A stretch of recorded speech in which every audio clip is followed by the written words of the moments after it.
Okay, so we're going to do transformations of functions. This would be considered like the parent function. And in other words, what we mean by that is all of these variables can be applied to any function at all. Okay, quadratic, linear, cubic, anything like that. What is important is recognizing the number in your expression or your equation that corresponds to these. So A has to do with vertical stretches or compressions. So there you go, stretch or compression. And it also has to do with flips, vertical flips. So whether it faces upwards, which is a positive, or downwards. And that's for quadratics. Cubics will be like the opposite. But in other words, positive and negative deal with flips, okay? I just did quadratics for argument's sake. K deals with vertical, horizontal, thank you.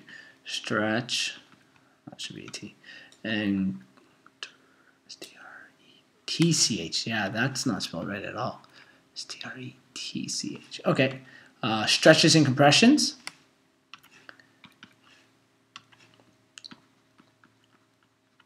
Okay, and it also has to do with think of it like this, if you have a root function, positive and negative, so horizontal flips.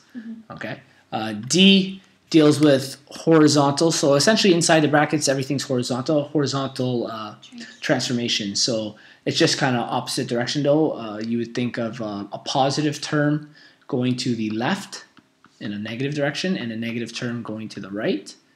And then C is intuitive, in other words, that it deals with vertical movements, and positive is up and negative is down, which that kind of makes sense for what we're talking about. So let's write down the function that they've actually given us and see if we can apply these rules to it. They've given us an absolute value function. They said, where is it? F of x is equal to 2. Absolute value of x plus 3 minus 1. Okay, so let's kind of zoom in here. Let's see if we can apply this. So copy, then jump below it and see if we can. That's good. Okay, so in terms of these numbers corresponding to these variables, which do you think deals with which? Let's shrink it so it's a little closer. 2 is A. Yeah, that's right. Our 2 would be A. So in other words, this is going to give us a what? Vertical stretch. Good. Vertical stretch. Good. So we're talking about vertical stretch because A is equal to 2. Okay. What else do you got? It goes to the left, right? 3. Yeah, okay. So that's going to be our D value. And because D is positive, we go in a negative direction. So we're going left 3 units. Good. There you go. And then what else? Down 1. And then down 1. Good. C is equal to 1. So down 1 unit. Okay, so let's bring up our graph.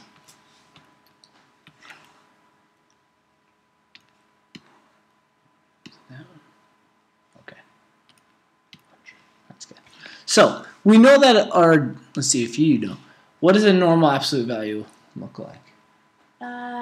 Is it 1 over 1 up, 1 over 1 up, 1 over 1 up? Yeah, it's something like a positive sloped line and a negative sloped line. Okay? And the reason for this, and we'll draw these 2 lines. So that goes like that. So this is what we're talking about transformations. We're talking about transformations from this. This would be, the original function would be y is equal to absolute value of x. Well, not a straight line. And the reason it goes both ways is because if I put x at 2, well, when x is 2, y is 2. When x is negative 2, well, the absolute value of negative 2 is just 2, so we go to negative 2, y is 2. And that's why they kind of follow that pattern. So what we're going to talk about is this original moving it around. So what we have here is, let's actually move that starting point. We know the starting point is going to go 3 units to the left. 1, 2, 3. And then 1 unit down. Okay? Oops. So because that's happening, we'll do it in, I guess, red here. We've gone over 3 units, 1, 2, 3, and down 1. So this is now our starting point. And now I want you to think of it like this. This 2 in the front, think of it, whatever x value we have, we're going to multiply by that value of 2. Okay? So normally, we would go over 1, up 1, over 2, up 2, over 3, up 3. But instead, we go over 1 from here and up how many? 2. 2. So it's going to look like it's being vertically stretched, pulled like an elastic band, you could say. So over 1, up 2. Over 1, up 2. Okay? Then we go over 2. We normally go up 2. What do we have to go up this time? 4. That's right. So we're still going to have straight lines. The only difference is they're going to follow a different, you could say, slope than they originally did. I think that's about right. Yeah. Okay. So that's what our new function is going to look like because we've applied all those transformations to it. Okay. And essentially you can do that to any function. We just used an absolute value one.